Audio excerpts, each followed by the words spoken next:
ಓಂ ಶಾಂತಿ. ವೀಕ್ಷಕರ ಅಭಿಮಾನಿಗಳೇ, ಗುರುಮಕ್ಕಳೇ, ಭಕ್ತರೇ, ನಿಮ್ಮೆಲ್ಲರೂ ಒಳ್ಳೆಯದಾಗಲಿ. DNA ವಂಶವಾಹಿ ಗುಣಗಳು. DNA ಅಂದರೆ ಡಿಯಾಕ್ಸಿ ರೈಬೋನು ನ್ಯೂಕ್ಲಿಯಿಕ್ ಆಮ್ಲ ಅಂತ. ಅಂದರೆ ವಂಶವಾಹಿ ಗುಣಗಳು. ನಿಮ್ಗೆ ಗೊತ್ತಿರ್ಬೋದು, ನಿಮ್ಮ ಮನೆಗಳಲ್ಲಿ ಚಿಕ್ಕ ಮಕ್ಕಳು ಹುಟ್ಟಿರ್ತಾರೆ, ಅಥವಾ ನೀವೇ. ಕೆಲವರು ಹೇಳ್ತಿರ್ತಾರೆ, ಇವಳೆಲ್ಲ ಅವ್ರ ಅಜ್ಜಿ ಇದ್ದಂಗಿದ್ದಾಳೆ, ಇವಳೆಲ್ಲ ಅವ್ರ ಅಪ್ಪ ಇದ್ದಂಗಿದ್ದಾಳೆ, ಇವಳು ಎಲ್ಲ ಅವ್ರ ಅಮ್ಮ ಇದ್ದಂಗಿದ್ದಾಳೆ, ಇವಳೆಲ್ಲ ಅವ್ರ ತಾತ ಇದ್ದಂಗೆ ಇರೋದು ಇವಳು, ಅಥವಾ ಇವನು ನೋಡಿ ಅವ್ರ ತಾತ ಇದ್ದಂಗಿರೋದು, ಇವನು ನೋಡಿ ಅವ್ರ ಮಾಮ ಇದ್ದಂಗಿರೋದು, ಇವನು ನೋಡಿ ಅವ್ರ ಚಿಕ್ಕಪ್ಪ ಇದ್ದಂಗಿರೋದು. ಈ ರೀತಿ ಆ ರೂಪವನ್ನು ನೋಡಿ ಹೇಳ್ತಾರೆ. ಮಕ್ಕಳು ಹುಟ್ಟಿದ ಮೇಲೆ, ಅವರು ಸ್ವಲ್ಪ ಬೆಳೆದ ಮೇಲೆ, ಆಮೇಲೆ ಅವರು ಹಂಗೆ ಇರ್ತಾರೆ. ಮೊದಲು ಯಾರೋ ಅವ್ರ ತಾತನೋ ಅಜ್ಜಿನೋ ಇರ್ತಾರೆ, ಅಪ್ಪ ಅಮ್ಮನೋ ಇರ್ತಾರೆ. ಸೇಮ್ ಅದೇ ಥರ ಈ ಮಕ್ಕಳು ಹಂಗೆ ಇರ್ತಾವೆ ನೋಡೋಕ್ಕೆ. ಇನ್ನೂ ಆಶ್ಚರ್ಯಕರ ಸಂಗತಿ ಅಂದರೆ, ಟೀನ್ಸ್ ಹುಡ್ತಾರೆ, ಎರಡೆರಡು ಮಕ್ಕಳು, ಮೂರು ಮಕ್ಕಳು ಒಂದೇ ಸಾರಿ. ಅವೆಲ್ಲ ನೋಡೋಕೆ ಒಂದೇ ಥರ ಇರ್ತವೆ, ಆದರೆ ಕ್ಯಾರೆಕ್ಟರ್ಗಳು ಬೇರೆ ಬೇರೆ ಇರುತ್ತೆ, ನೆನ್ಪಿಟ್ಕೊಳ್ಳಿ. ಹಾಗೆ ಕೆಲವ್ರು ನೋಡೋಕ್ಕೆ ಅವ್ರ ತಾತ ಥರನೂ ಇರೋಲ್ಲ, ಅಜ್ಜಿ ಥರನೂ ಇರೋಲ್ಲ, ಅಪ್ಪ ಅಮ್ಮನ ಥರನೂ ಇರೋಲ್ಲ, ಆದರೆ ಕ್ಯಾರೆಕ್ಟರ್ ಇರುತ್ತೆ ನೋಡಿ, ಗುಣಗಳು. ಅವರಲ್ಲಿರೋ ಗುಣಗಳು ಅವ್ರ ತಾತಂದೇ ಗುಣ ಇರ್ಬೋದು, ಇಲ್ಲ ಅವ್ರ ಅಜ್ಜಿದೇ ಇರ್ಬೋದು, ಇಲ್ಲ ಅವ್ರ ಮನೇಲಿ ಅಪ್ಪ ಅಮ್ಮಂದೇ ಇರ್ಬೋದು ಅವ್ರಿಗೆ ಗುಣಗಳು.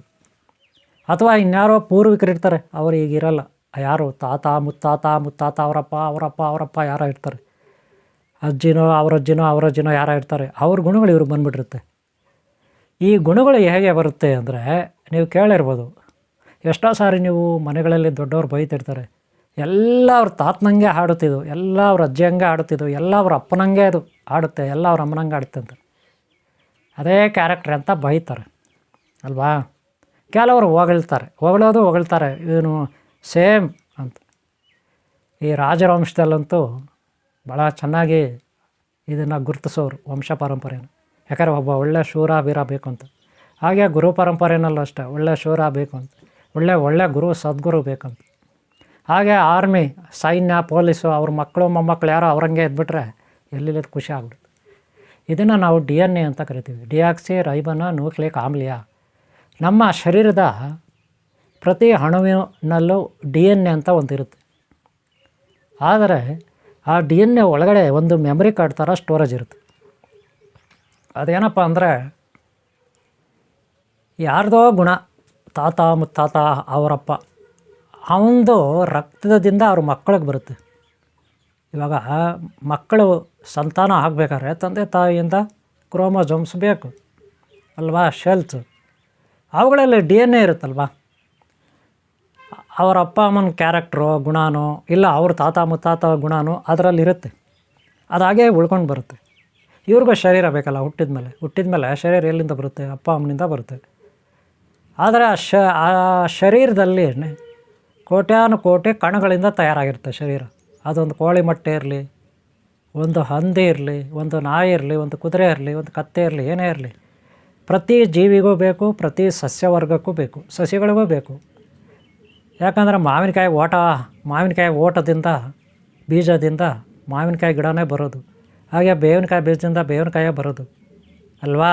ನೇರಳೆ ಹಣ್ಣು ಬೀಜದಿಂದ ನೇರಳೆ ಹಣ್ಣೇ ಬರೋದು. ಹಾಗೆ ಮನುಷ್ಯರು ಈಗ ಕತ್ತೆಯಿಂದ ಕತ್ತೆನೇ ಬರುತ್ತೆ, ಕುದುರೆ ಏನು ಬರೋದಿಲ್ಲ. ಕುದುರೆಯಿಂದ ಕುದುರೆನೇ ಬರೋದು, ಹಸು ಏನು ಬರೋಲ್ಲ, ಎಮ್ಮೆ ಬರೋಲ್ಲ ಅಲ್ವಾ. ನಿಮ್ಗೆ ಗೊತ್ತಿರೋ ವಿಚಾರ. ಆದರೆ ಯಾವನೋ ಕತೆ ಹೇಳ್ದ ಒಂದು ಕಾಲದಲ್ಲಿ, ಮಂಗನಿಂದ ಮಾನವ ಅಂತ ಬರೀ ಬುರುಡೆ ಬಿಟ್ಟರು ಅವ್ರವ್ರ ಕಪೋಲ ಕಲ್ಪತಿಗೆ. ಅವರು ಪ್ರಶಸ್ತಿಗಳು ತಗೊಂಡ್ರು. ಬುರುಡೆ ಅದು ಹಂಗಲ್ಲ, ಭಗವಂತ ಎಲ್ಲವನ್ನೂ ಒಂದೇ ರೀತಿ ಒಂದೇ ಸಾರಿ ಹುಟ್ಟಿಸಿದ್ದಾನೆ. ಇದನ್ನು ಅರ್ಥ ಮಾಡ್ಕೋಬೇಕು. ಅವ್ರವ್ರ ಮನೋಭಾವ, ಅವರ ಅಂತರಂಗದ ಇಚ್ಛೆ ಅಂತ ಎಲ್ಲವೂ ರೆಡಿಯಾಗುತ್ತೆ. ಪ್ರತಿ ಶರೀರದಲ್ಲೂ ಬಯೋಕೆಮಿಸ್ಟ್ರಿ ಅಂತ ಇರುತ್ತೆ. ಬಯೋಕೆಮಿಸ್ಟ್ರಿ ಅಂದರೆ ರಾಸಾಯನಿಕ ಪ್ರಕ್ರಿಯೆಗಳು ಅಂತ. ನಮ್ಮ ಶರೀರದಲ್ಲಿ 3 ಗ್ರಂಥಿ ಇರುತ್ತೆ, ಬ್ರಹ್ಮರ ಗ್ರಂಥಿ, ವಿಷ್ಣು ಗ್ರಂಥಿ, ರುದ್ರ ಗ್ರಂಥಿ ಅಂತ. ಈ 3 ಗ್ರಂಥಿಗಳು ನಮ್ಮ ಶರೀರವನ್ನು ಚೆನ್ನಾಗಿ ನೋಡ್ಕೊತವೆ. ನಾನು ಹಿಂದಿನ ಭಾಗದಲ್ಲಿ ಗ್ರಂಥಿಗಳ ಬಗ್ಗೆ ತಿಳಿಸ್ಕೊಟ್ಟಿದ್ದೀನಿ. ಈ ಗ್ರಂಥಿಗಳಿಲ್ಲ ಅಂದರೆ ನಮ್ಮ ಆಹಾರ ಕರೆಕ್ಟಾಗಿ ಜೀರ್ಣ ಆಗಲ್ಲ. ಆಮೇಲೆ ದಾಂಪತ್ಯ ಜೀವನ, ಹೆಂಡತಿ ಗಂಡ ಮಕ್ಕಳು, ಇದೆಲ್ಲ ಮಕ್ಕಳಾಗೋದು, ಸಂತಾನ, ಇದೆಲ್ಲ ಕರೆಕ್ಟಾಗಿ ಆಗೋದಿಲ್ಲ. ಹಾಗೆ ನಮ್ಮಲ್ಲಿ ಒಳ್ಳೆಯ ಪ್ರೀತಿ ಪ್ರೇಮ ಇದು ಯಾವುದೂ ಇರಲ್ಲ. ಹಾಗೆ ನಮ್ಮ ಮನಸ್ಥಿತಿ ಗಂಡಾಗೇ ಇರಬೇಕು, ಹೆಣ್ಣಾಗೇ ಇರಬೇಕು, ಇವ್ಯಾವ ಮನಸ್ಥಿತಿ ಕರೆಕ್ಟಾಗಿರಲ್ಲ. ನಾನಾ ರೀತಿಯ ಕಾಮ, ಕ್ರೋಧ, ಮದ, ಮತ್ಸರಗಳಿಗೆ ಈ ಗ್ರಂಥಿಗಳೇ ಕಾರಣ. ಆದರೆ ಗ್ರಂಥಿಗಳನ್ನು ಒಂದು ಸಮತೋಲನವಾಗಿ ನಾವು ಕಾಪಾಡ್ಕೋಬೇಕಾಗುತ್ತೆ. ಯಾವಾಗ ಸಮತೋಲನವಾಗಿ ಕಾಪಾಡ್ಕೋತೀವಿ, ಹಾಗೆ ನಾವು ಏನು ಗುರಿ ಮುಟ್ಟಬೇಕಂತಿದ್ದೀವಿ, ಇಲ್ಲ ಒಬ್ಬ ರಾಜಕೀಯ ವ್ಯಕ್ತಿ ಆಗಬೇಕಾ, ಇಲ್ಲ ಪೊಲೀಸ್ ಆಫೀಸರ್ ಆಗಬೇಕಾ, ಆರ್ಮಿ ಆಫೀಸರ್ ಆಗಬೇಕಾ, ಇನ್ನೇನೋ ಆಗಬೇಕಾ, ನಾವೇನು ಗುರಿ ಇಟ್ಕೊತೀವಿ, ನಮ್ಮ ಮನಸ್ಥಿತಿ ಇರುತ್ತಲ್ಲ, ಮನೋಭಾವನೆ, ಅದು ನಮ್ಮ ಮೆದುಳಲ್ಲಿ ಒಂದು ಪ್ರಕ್ರಿಯೆ ನಡೀತದೆ, ನಮ್ಮ ಮನಸ್ಥಿತಿ ಮನೋಭಾವನೆ, ಅದರಂತೆ ಈ ಗ್ರಂಥಿಗಳು ಕೆಲಸ ಮಾಡ್ತವೆ. ಆಮೇಲೆ ಶರೀರಕ್ಕೆ ಅವು ಪ್ರೊಡ್ಯೂಸ್ ಮಾಡ್ತವೆ ಬೇಕಾದ ಜೀವಕೋಶಗಳನ್ನು, ಅದರಲ್ಲಿ ಒಂದು ಶಕ್ತಿಯನ್ನು, ಆಕಾರಗಳನ್ನು. ಆವಾಗ ನಾವು ಏನು ಬಯಸ್ತೀವಿ ಅದು ಈ ಶರೀರ ಅದೇ ರೀತಿ ಆ ಪ್ರಕ್ರಿಯೆಗಳು ಒಳಪಟ್ಟು ಕಾರ್ಯನಿರ್ವಹಿಸುತ್ತೆ. ಇದು DNA ಬರ್ತಕ್ಕಂಥ ಮನೋಶಾಸ್ತ್ರ. ಇನ್ನು ಫಿಸಿಕಲ್ಲಾಗಿ ಹೇಳೋದಾದರೆ, ಅವರವರ ಗುಣಗಳನ್ನು ನಾವು ಶರೀರದ ಆಧಾರದ ಮೇಲೆ ಬದಲಾವಣೆ ಮಾಡೋಕ್ಕಾಗಲ್ಲ, ಅಥವಾ ಆಗುತ್ತಾ ನೋಡಿ. ತಾತ ಮುತ್ತಾತದಿಂದ ಬಂದಿರೋ ಗುಣಗಳನ್ನು ಅವ್ರ ಶರೀರದಲ್ಲಿ ಅಡಕವಾಗಿರ್ತವೆ. ನಾವೆಷ್ಟೇ ಕಷ್ಟಪಟ್ಟರೂ ನಾಯಿ ಬಾಲಕ್ಕೆ ದಬ್ಬೆ ಹಾಕ್ತಾರೆ. ನಾಯಿ ಬಾಲನ ಡೊಂಕಿರುತ್ತಲ್ಲ, ಅದನ್ನು ಸ್ಟ್ರೈಟ್ ಮಾಡೋಕ್ಕೆ ಒಂದು ದಬ್ಬೆ ಹಾಕ್ತಾರಂತೆ, ಬೆದರು ದಬ್ಬೆ. ಅದೇನು ಹಾಕಿದ್ರು ಕೂಡ ಆಮೇಲೆ ಎಷ್ಟು ದಿನ ಆದಮೇಲೆ ಕೂಡ ಆ ದಬ್ಬೆ ಹಾಕಿ ಬಿಚ್ಚಿಬಿಟ್ರೆ ಮತ್ತೆ ಅದು ನಾಯಿ ಬಾಲ ಡೊಂಕೆ ಯಾವಾಗಲೂ ಅಲ್ವಾ, ಅದನ್ನು ಸರಿ ಮಾಡೋಕ್ಕಾಗಲ್ಲ. ಈ ರೀತಿ ಹೇಳ್ತಾರೆ. ಹಾಗೆ ಹುಟ್ಟುಗುಣ ಸುಟ್ಟರು ಹೋಗಲ್ಲ ಅಂತಾರೆ, ಹುಟ್ಟುಗುಣ ಸುಟ್ಟರು ಹೋಗಲ್ಲ ಅಂತಾರೆ. ಅದು DNA ಬಂದುಬಿಟ್ಟಿರ್ತದೆ ಅವರಿಗೆ. ಈ ರೀತಿ ಎಲ್ಲ ಹೇಳ್ತಾರೆ. ಆದರೆ ಪ್ರತಿ ಜೀವಿಗೊಂದು ಆಯುಸ್ಸು ಇರುತ್ತೆ. ಇರುವೆ ಎಷ್ಟು ದಿನ ಬದುಕಬೇಕು, ಒಂದು ವಾರನೋ ಎಷ್ಟೋ ಬದುಕುತ್ತೆ ಇರುವೆ, 15 ದಿನನೋ 20 ದಿನನೋ, ಒಂದು ತಿಂಗಳು. ಆಮೇಲೆ ಬೆಕ್ಕು, ಇಲಿ, ಹಾಗೆ ದನಗಳು, ಎಮ್ಮೆ, ಹಸ, ಇವೆಲ್ಲ ಎಷ್ಟು ದಿನ ಜೀವಿಸ್ಬೇಕು ಅಷ್ಟು ದಿನ ಅವಗೊಂದು ಆಯುಸ್ಸು ಅಂತ ಇರುತ್ತೆ. ಹಾಗೆ ಮನುಷ್ಯನಿಗೆ ಇಷ್ಟು ಆಯುಸ್ಸು ಅಂತ ಇರುತ್ತೆ. ಆದರೆ ಕೆಲವರೆಲ್ಲ ಯೂಟ್ಯೂಬಲ್ಲಿ, ಈ ಫೇಸ್ಬುಕ್ಕಲ್ಲಿ, ಇನ್ಸ್ಟಾಗ್ರಾಮಲ್ಲಿ, ಇಲ್ಲೆಲ್ಲ ಸೋಷಿಯಲ್ ಮೀಡಿಯಾಗಳಲ್ಲಿ 106 ವರ್ಷ ಬದುಕಿದ್ದ, 150 ವರ್ಷ ಇವನು ಬದುಕಿದ್ದ ಅಂತ ಒಂದು ಫೋಟೋ ಹಾಕೋದು, ಕೆಳಗಡೆ ಅವ್ರದ್ದು ಡೇಟ್ ಆಫ್ ಬರ್ತು, ಆಮೇಲೆ ಎಂಡಿಂಗು, ಈ ರೀತಿ ಎಲ್ಲ ಬರೆದು ಫೋಟೋಗಳು ಹಾಕಿ ನಿಮ್ಗೆ ಯೂಟ್ಯೂಬಲ್ಲಿ ಸಿಗ್ತವೆ. ಅವೆಲ್ಲ ಶುದ್ಧ 98% ಅಲ್ಲ, 99% ಬೇಕು, ಸುಳ್ಳು. ಅವೆಲ್ಲ ನಂಬಕ್ಕೆ ಹೋಗ್ಬೇಡಿ. ವೀಕ್ಷಕರೇ, ಮನೆಗಳಲ್ಲಿ ಚಿಕ್ಕ ಮಕ್ಕಳಿರ್ತಾರೆ, ದೊಡ್ಡವರು ಇರ್ತಾರೆ, ಎಲ್ಲರೂ ಇರ್ತಾರೆ. ವಂಶವಾಹಿ ಗುಣಗಳಿಂದ, ಅಂದರೆ ತಾತ ಮುತ್ತಾತ, ಅವರ ಅಪ್ಪ ಅಮ್ಮ, ಅವ್ರ ತಾತ ಮುತ್ತಾತ, ಅವರಿಂದ ಒಬ್ಬರಿಂದ ಒಬ್ಬರಿಗೆ DNA ಅವರ ಗುಣಗಳು ಬಂದಿರುತ್ತೆ. ಕೆಟ್ಟ ಗುಣಗಳಿರ್ಬೋದು, ಒಳ್ಳೆಯ ಗುಣಗಳಿರ್ಬೋದು. ಮನೆಗಳಲ್ಲಿ ಗಲಾಟೆಗಳಾಗ್ತಾ ಇರುತ್ತೆ. ಮಕ್ಕಳು ಹೊಡೆದಾಡ್ಕೋತಾರೆ, ಮಕ್ಕಳು ಒಬ್ರಿಗೊಬ್ಬರು ಹೊಡೆದಾಡ್ಕೋತಾರೆ, ಕಿತ್ತಾಡ್ಕೋತಾರೆ. ಹಾಗೆ ದೊಡ್ಡವರು ಅಷ್ಟೇ, ಒಬ್ರಿಗೊಬ್ರು ಕಿತ್ತಾಡ್ತಾರೆ, ಹೊಡೆದಾಡ್ಕೋತಾರೆ, ಚಾಡೆಗಳು ಹೇಳ್ತಾರೆ, ಕುತಂತ್ರಗಳು ಇವೆಲ್ಲ ಮಾಡ್ತಾರೆ. ಈ ವಿಷಯ ನಿಮ್ಗೆ ಗೊತ್ತಿದೆ. ಇದಕ್ಕೆಲ್ಲ ಕಾರಣ DNA, ವಂಶವಾಹಿ ಗುಣಗಳು. ಯಾರ್ದೋ ಪೂರ್ವಿಕರದು ಅವ್ರ DNA ಒಬ್ಬರಿಂದ ಒಬ್ಬರಿಗೆ ವಂಶವಾಹಿ ರಕ್ತಗತವಾಗಿ ಅವ್ರ ಶರೀರದಲ್ಲಿರೋ ಕಣಗಳ ಮುಖಾಂತರ, DNA ಮುಖಾಂತರ ಆ ಗುಣಗಳು ಬಂದಿರುತ್ತೆ. ಹಾಗಾದರೆ ಇದನ್ನು ಬದಲಾಯಿಸ್ಬೋದಾ ಅಂತ ಬಂದಾಗ, ಇದಕ್ಕೆ ಒಂದು 3 ರೀತಿಯಲ್ಲಿ ಅವ್ರಿಗೇನೋ ಒಳ್ಳೆಯ ಜ್ಞಾನ ಕೊಟ್ಟು, ಒಳ್ಳೆಯ ಸಂಸ್ಕಾರವಂತರನ್ನಾಗಿ ಮಾಡಿದ್ರೆ ಒಂದಷ್ಟು ಬದಲಾಯಿಸ್ಬೋದು. ಇದು ಒಂದು ದಾರಿ, ಇದು ಬಹಳ ಒಳ್ಳೆಯ ದಾರಿ. ಸಂಸ್ಕಾರವಂತರನ್ನಾಗಿ ಮಾಡೋದು ಚಿಕ್ಕ ಮಕ್ಕಳಿಂದನೇ. ಆದಷ್ಟು ಆ ಗುಣಗಳನ್ನು ನಾವು ತಿದ್ದಬೇಕು. ಅವ್ರ ಬ್ರೈನಲ್ಲಿ, ಅವ್ರ ಮೆಮೊರಿನಲ್ಲಿ ಅದು ಸ್ಟೋರೇಜ್ ಆಗಬೇಕು, ಒಳ್ಳೆಯ ಗುಣಗಳು, ಸಂಸ್ಕಾರ. ಆ ರೀತಿ ನಾವು ಕಷ್ಟಪಡಬೇಕು. ಇದು 1ನೇ ದಾರಿ. 2ನೇ ದಾರಿ ಏನಪ್ಪ ಅಂದರೆ, ತಾಯ್ತಗಳು. ಒಬ್ಬ ಒಳ್ಳೆಯ ಯೋಗ್ಯ ಗುರು, ತಪಸ್ವಿ, ಸಿದ್ಧಿಗಳು ಮಾಡ್ಕೊಂಡಿದ್ದರೆ ಅವನ ಹತ್ರ ನಾವು ಒಳ್ಳೆಯ ತಾಯ್ತ ತಗೊಂಡಾಗ ಅದನ್ನು ಅವ್ರ ಕೈ ಕಟ್ಟೋದು, ಕುತ್ತಿಗೆ ಕಟ್ಟೋದು, ಅಥವಾ ಜೋಬಲ್ಲಿ ಇಟ್ಕೊಳ್ಳೋಕೆ ಹೇಳೋದು, ಅಥವಾ ಮನೆಯಲ್ಲಿ ಕೆಲವು ವಸ್ತುಗಳು ತೊಗೋಬೇಕು. ಯಾವುದು ಯಂತ್ರಗಳು ಅವು ಇವು ಬರ್ತವೆ. ಶ್ರೀಚಕ್ರ, ಬಲಮುರಿ, ಎಡಮುರಿ ಯಂತ್ರ, ಭೂತಾಳೆಕಾಯಿ, ನಾಗಭೂತಾಳೆ, ಶ್ವೇತಭೂತಾಳೆ, ಬಿಳಿ ಭೂತಾಳೆ, ಕರಿ ಭೂತಾಳೆ ಇತ್ಯಾದಿ. ಆಮೇಲೆ ಗರುಡಮಾಲೆ, ಇವೆಲ್ಲ ತಗೊಂಡಾಗ ಅವು ಯಂತ್ರಗಳು, ಯಂತ್ರ ತಂತ್ರ ಮಂತ್ರದಲ್ಲಿ ಸ್ವಲ್ಪ ನಾವು ಇನ್ನೊಬ್ಬರ ಕ್ಯಾರೆಕ್ಟರ್ಗಳು, ಕೆಟ್ಟ ಗುಣಗಳನ್ನು ಬದಲಾಯಿಸ್ಬೋದು, ಅಥವಾ ಕೆಟ್ಟವರನ್ನು ದೂರ ಇಟ್ಕೋಬೋದು, ಅವರಿಂದ ನಾವು ದೂರ ಇರ್ಬೋದು. ಅಭಿವೃದ್ಧಿಗೆ ಆಗುತ್ತೆ, ವಶೀಕರಣಕ್ಕಾಗುತ್ತೆ, ಆಕರ್ಷಣೆ ಆಗುತ್ತೆ. ಇದು ಒಂದು ಮಾರ್ಗ. ಇನ್ನು 3ನೇದು ಒಂದು ಮಾರ್ಗ ಇದೆ. 3ನೇದು ಏನಪ್ಪ ಮಾರ್ಗ ಇದೆ ಅಂದರೆ, ಇದು ಮೆಡಿಕಲಲ್ಲಿ ಬರುತ್ತೆ. ಮೆಡಿಕಲಲ್ಲಿ ನಮ್ಮಲ್ಲಿ ಶರೀರದಲ್ಲಿ ಶೆಲ್ಸು, ಜೀವಕೋಶಗಳಿರುತ್ತೆ, ಅದರಲ್ಲಿ ಕ್ರೋಮೋಸೋಮ್ಸ್ ಇರುತ್ತೆ, ಬಯೋಕೆಮಿಸ್ಟ್ರಿ ಇರುತ್ತೆ, ರಾಸಾಯನಿಕ ಪ್ರಕ್ರಿಯೆಗಳು. ನಾನು ಆಗಲೇ ಲಾಸ್ಟ್ ಟೈಮ್ ಹೇಳಿದ್ದೀನಿ, ಬ್ರಹ್ಮರಂಧ್ರ ಎಲ್ಲ, ಬ್ರಹ್ಮಗ್ರಂಥಿ, ವಿಷ್ಣುಗ್ರಂಥಿ, ರುದ್ರಗ್ರಂಥಿ ಅಂತ ಬಯೋಕೆಮಿಸ್ಟ್ರಿ. ಇಡೀ ನಮ್ಮ ಶರೀರವನ್ನು ಗ್ರಂಥಿಗಳು ನೋಡ್ಕೊಳ್ಳುತ್ತೆ. ಆ ಗ್ರಂಥಿಗಳು ನಮ್ಮ ಕಂಟ್ರೋಲಿಗೆ ಬರಬೇಕು, ನಾವು ಹೇಳ್ದಂಗೆ ಕೇಳಬೇಕು.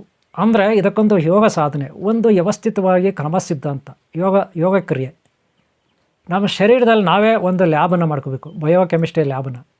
ಅಂದರೆ ಯೋಗ ಶಕ್ತಿಯಿಂದ, ಮಾನಸಿಕ ಬಲದಿಂದ, ಮನೋಬಲದಿಂದ, ಇಚ್ಛಾಬಲದಿಂದ ಮಾಡಿಕೊಂಡಾಗ ನಾವು ಅಮರತ್ವವನ್ನು ಪ್ರಾಪ್ತಿ ಮಾಡ್ಕೋಬೋದು. ಈ ಶರೀರಕ್ಕೆ ನಾವು ಅಮರತ್ವವನ್ನು ನೀಡ್ಬೋದು.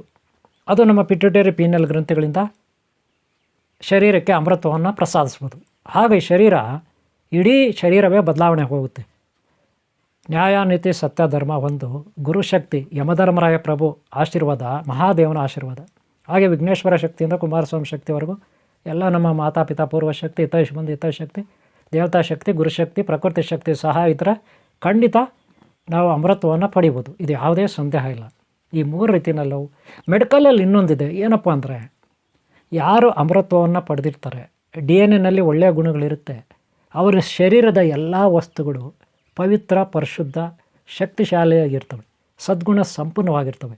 ಅವರ ಶೆಲ್ಸ್ ತಗೊಂಡು, ಆ ಡಿ ಎನ್ ಎ ತಗೊಂಡು ಇನ್ನೊಬ್ಬರಿಗೆ ನಾವು ಅದನ್ನು ಟ್ರಾನ್ಸ್ಫರ್ ಮಾಡಿದಾಗ ಇನ್ನೊಬ್ಬರ ಶರೀರ ಮೆಡಿಕಲಲ್ಲಿ ಫಿಸಿಕಲ್ಲಾಗಿ ಕನ್ವರ್ಟ್ ಆಗುತ್ತೆ. ಅವ್ರ ಶರೀರ ಅಂದರೆ ಇವರಂತೆ ಅವ್ರ ಶರೀರ ಆಗುತ್ತೆ.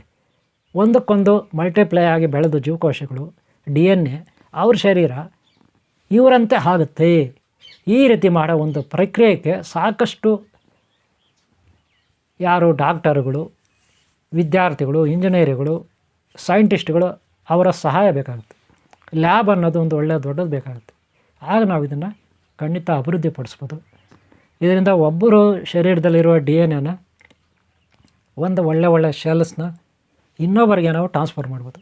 ಅವ್ರ ಶರೀರದಲ್ಲೇ ಅದನ್ನು ಬೆಳೆಸ್ಬೋದು. ಆಗ ಅವರಲ್ಲಿರೋ ಹಳೆಯ ಶರೀರ ಹೋಗಿ ಹಳೆಯ ಗುಣಗಳೋಗಿ ಹೊಸ ಶರೀರ, ಹೊಸ ಗುಣಗಳು ಅವ್ರಿಗೆ ಬರುತ್ತೆ. ಅಂದರೆ ಈಗ ಯಾರೋ ಒಬ್ಬ ವ್ಯಕ್ತಿ ಚಿರಂಜೀವಿ ಆಗಿದ್ದಾನೆ, ಅಮರತ್ವ ಪಡೆದಿದ್ದಾನೆ, ಅವನಲ್ಲಿರೋ ಕಣಗಳನ್ನು, ಶೆಲ್ಸನ್ನು, ಡಿ ಎನ್ ಎನ್ನ, ಇನ್ನೊಂದು ಕ್ರೋಮೋಸೋಮ್ಸ್ನ, ಇನ್ನೊಂದು ಮತ್ತೊಂದು ಎಲ್ಲ ತೊಗೋಬೇಕು. ಅದನ್ನು ನಾವು ಇನ್ನೊಬ್ಬರಿಗೆ ಟ್ರಾನ್ಸ್ಫರ್ ಮಾಡಿ ಅವರಲ್ಲಿ ಬೆಳೆಯೋಂಗೆ ಮಾಡಬೇಕು. ಆವಾಗ ನಾವು ಖಂಡಿತ ಇದು ಒಬ್ಬರಿಂದ ಒಬ್ಬರಿಗೆ ಮಾಡಿಕೊಂಡಾಗ ಖಂಡಿತ ನಾವು ಯಾರು ಯಾವ ರೀತಿ ಬೇಕು, ಬ್ರೈನ್ ಕೆಪಾಸಿಟಿ, ಇನ್ನೊಂದು ಕೆಪಾಸಿಟಿ, ಮತ್ತೊಂದು ಕೆಪಾಸಿಟಿ ಎಲ್ಲ ನಾವು ಅವ್ರಿಗೆ ಆಯುಸ್ಸು, ಇನ್ನೊಂದು ಮತ್ತೊಂದು ಎಲ್ಲ ಕೊಡ್ಬೋದು. ಇದೊಂದು ಪ್ರಕ್ರಿಯೆ. ಈ ರೀತಿ ಮೂರು ರೀತಿಯಲ್ಲಿ ಡಿ ಎನ್ ಎನ್ನ ನಾವು ಇನ್ನೊಬ್ಬರಿಗೆ ಟ್ರಾನ್ಸ್ಫರ್ ಮಾಡ್ಬೋದು. ಅಂದರೆ ಗುಣಗಳನ್ನು, ಕ್ಯಾರೆಕ್ಟರನ್ನು ಟ್ರಾನ್ಸ್ಫರ್ ಮಾಡ್ಬೋದು. ಹಾಗೆ ಫಿಸಿಕಲ್ಲಾಗಿ, ಭೌತಿಕವಾಗಿ, ಅಭೌತಿಕವಾಗಿ, ಸೂಕ್ಷ್ಮ, ಸ್ಥೂಲ, ಸೂಕ್ಷ್ಮ, ಭಾವನಾತ್ಮಕತೆ, ಪಾರಮಾರ್ಥಿಕತೆ, ಇವೆಲ್ಲದರಲ್ಲೂ ಇನ್ನೊಬ್ಬರ ಶರೀರನ ಒಬ್ಬರಿಂದ ಒಬ್ಬರಿಗೆ ಟ್ರಾನ್ಸ್ಫರ್ ಮಾಡ್ಬೋದು, ಬದಲಾವಣೆ ಮಾಡ್ಬೋದು. ಇದು ಡಿ ಎನ್ ಎನಲ್ಲಿ ನಾವು ಮಾಡ್ತಕ್ಕಂಥದ್ದು. ಗೊತ್ತಾಯ್ತಲ್ಲ, ಎಷ್ಟು ಡಿ ಎನ್ ಎ ಬಗ್ಗೆ ಇರ್ತಕ್ಕಂಥ ಮಾಹಿತಿ. ವೀಕ್ಷಕರೇ, ನಿಮಗೆ ಇದ್ರ ಬಗ್ಗೆ ಅರ್ಥ ಆಗಿದೆ ಅಂದ್ಕೊತೀನಿ. ಇಷ್ಟ ಆದರೆ ಒಂದು ಲೈಕ್ ಮಾಡಿ, ಹಾಗೆ ಸಬ್ಸ್ಕ್ರೈಬ್ ಹಾಕ್ಕೊಡಿ. ಹಾಗೆ ಹಿಂದಿನ ಭಾಗ ನೋಡಿ, ಮುಂದಿನ ಭಾಗ ನಿಮ್ಗೆ ಒಳ್ಳೆಯದಾಗಲಿ, ಸದಾ ಒಳ್ಳೆಯದಾಗಲಿ. ಓಂ ಶಾಂತ್, ಓಂ ಶಾಂತ್, ಓಂ ಶಾಂತ್.